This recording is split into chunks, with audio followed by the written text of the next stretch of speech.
Hello, कैसे हैं आप? पंछियों की चहचहाहट की मधुर आवाज़ के साथ मैं मेरी YouTube चैनल घूमता फिरता सफ़र में प्यार भरा स्वागत करता हूँ। अभी मैं भूटान का एक शहर है पुनाखा, वही हूँ। अभी हम जा रहे हैं पुनाखा फोर्ट। तो चलो मैं आपको दिखाता हूँ पुनाखा फोर्ट कैसा है वो।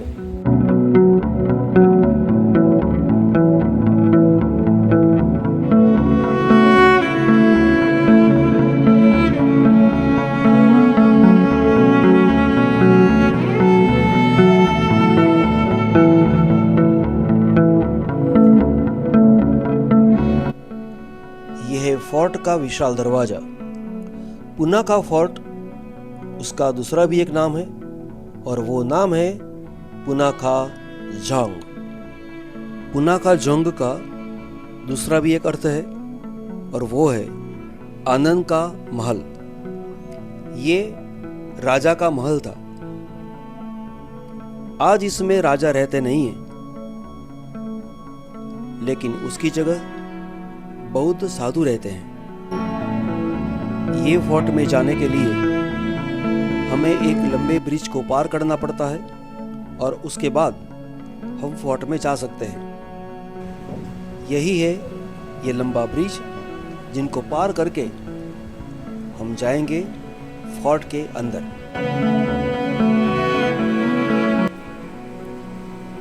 ये फोर्ट दो नदियों के बीच आया हुआ है।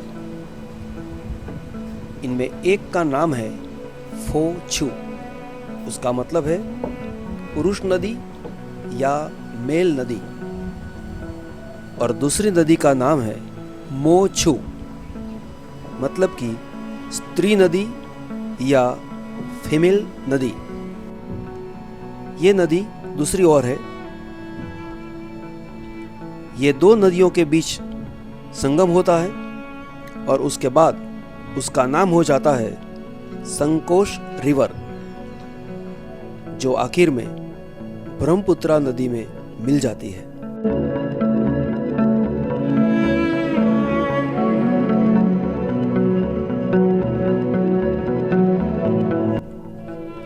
ये फोर्ट 1637-38 में बनाया गया था। पुनाखा जोंग 1955 तक भूटान की राजधानी थी। उसके बाद भूटान की राजधानी थिम्पू शहर में ट्रांसफ़र हो गई, लेकिन तब तक मतलब कि 1955 तक यही भूटान की राजधानी थी।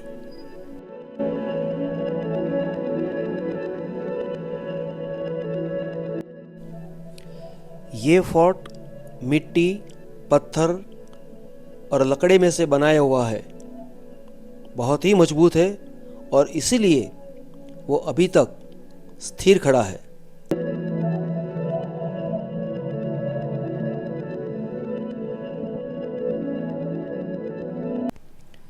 दंत कथा के अनुसार इस फोर्ट बनाने वाले जो आर्किटेक्चर थे, उन्होंने एक सपना देखा था और सपना के आधार के ऊपर यह फोर्ट उन्होंने बनाया था। स्वप्न में उन्होंने बुद्ध की प्रतिमा देखी थी, जिन्हें स्मॉल डिजोंग के नाम से पहचाना जाता है। उनके मन में गुरु रिनपोचे के लिए एक स्वप्न दृष्टि थी। स्वप्न में उन्होंने जैसा देखा, वो डिजाइन उनके मन में ठीक से बैठ गई थी और उसी डिजाइन के अनुसार कागज के ऊपर वो डिजाइन बनाए बिना सीधे अपने मन से मन में जो छिपी हुई डिजाइन थी उनके अनुसार ये महल बनवाया था।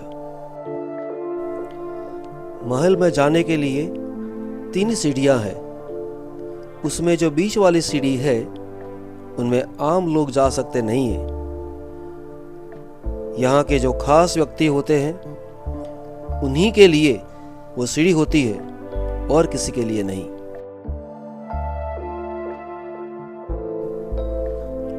इस महल की दीवारों पर आकर्षक चित्र बनाए गए हैं और आगे 2 गोल्डन प्रेयर व्हील्स भी है।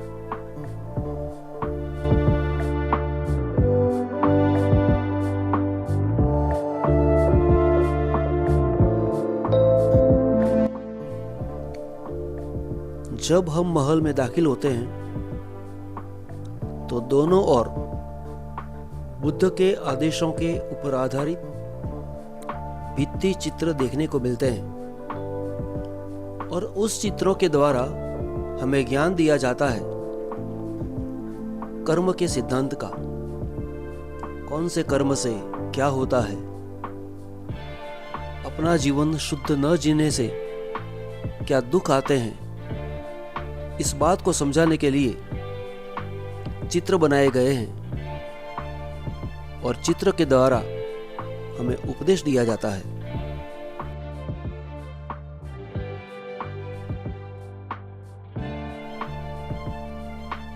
महल के पहले आंगन में एक सफेद स्तूप है और उसकी बाजू में बोधि वृक्ष है। बोधि वृक्ष का मतलब है पीपल का पेड़। कहा गया है कि भगवान बुद्ध को जब ज्ञान हुआ था तब वो पीपल के पेड़ के नीचे बैठे हुए थे, इसीलिए पीपल के पेड़ को बोधि वृक्ष कहा जाता है। और जहां भी बौद्ध धर्म होता है वहां के लोग पीपल के पेड़ को बहुत प्यार से, बहुत भक्तिपूर्ण उनके दर्शन करते हैं।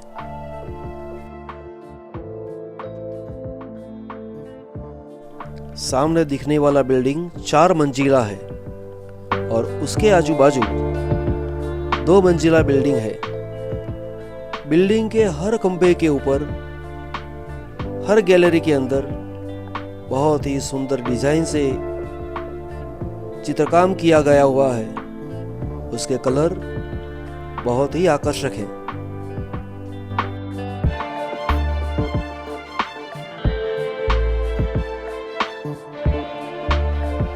ये जोंग भूटान की दूसरी पुरानी और दूसरे क्रम की इमारत है।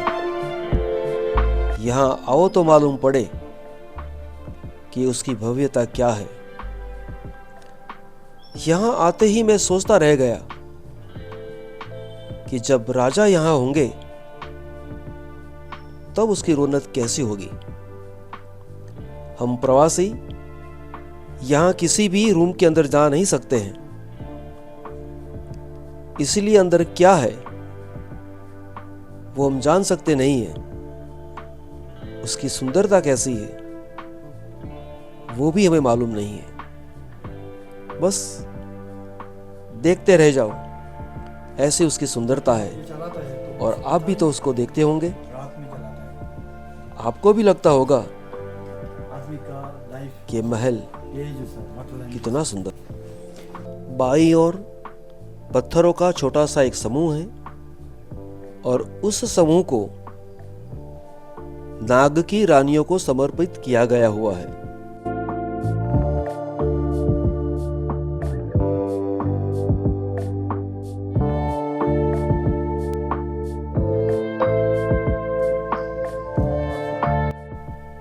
अब हम इस गली से गुजर के महल के दूसरे कंपाउंड के अंदर जाते हैं। दीवारें बहुत ही चौड़ी है, चाहे मिट्टी की है लेकिन है बहुत मजबूत।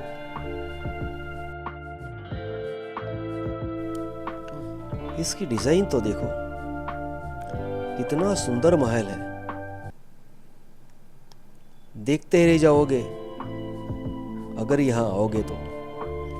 यहां दूसरा भी एक हॉल है जिसके अंदर हम जा तो सकते हैं लेकिन हमारा कैमरा, मोबाइल सब बाहर रखना पड़ता है।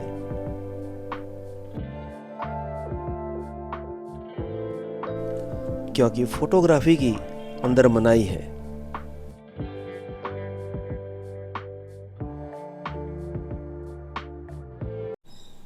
महल के इस भाग में बुद्ध की प्रतिमा है, सुनहरे रंग की प्रतिमा है और दीवारों के ऊपर बनाए हुए चित्रों से हमको पता होता है कि हमें जीवन कैसा जीना चाहिए।